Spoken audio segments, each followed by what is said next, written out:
Small dogs, do you always keep them on the ground like a large dog? This video is going to go pretty deep into behavior, so if you're interested, letting you know it's not going to be that entertaining, but it's going to have a lot of knowledge in it. Picking up a small dog can actually be extremely convenient, especially in times of danger. You can just scoop them up and get them out of harm's way, right? But it also becomes handy when your dog has a behavioral issue like reactivity or major fear or anxiety issues. For the behavioral issue of working on reactivity, when you are working on reactivity, if your dog goes over threshold to the point where you can no longer communicate with them and all you can do is take them out of the situation and try again, with larger dogs, you just have to drag them away, which actually oftentimes builds more frustration. Whereas with a smaller dog, you can simply pick them up, turn them away, and not let them look at the trigger anymore.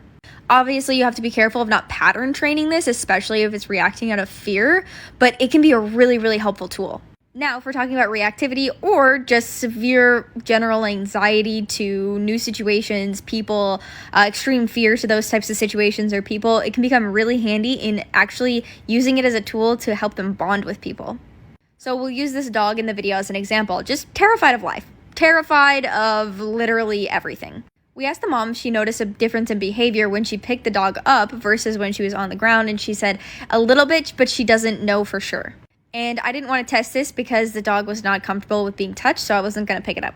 But let's just say it was. When I am doing private lessons, if the dog does not go over threshold in me picking it up, that's how I'm going to start building a relationship with it. If the dog is nervous of me and everything in its surroundings, but it's even more nervous on the ground and it does not mind me picking it up, it actually makes the situation better. Guess where I am going to start?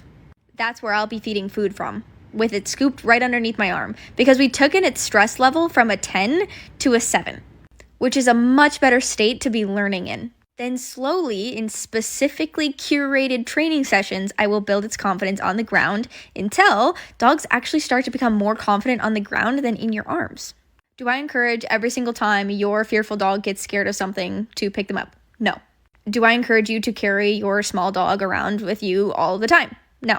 Do I think it's absolutely detrimental to their mental well-being to carry them around their whole life? Abso-fucking-lutely.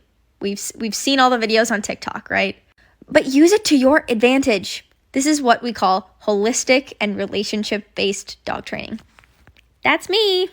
If you listened all the way to this point, I bet you'd be interested in my online training platform or my 90-day mentorship. Link in bio to learn more.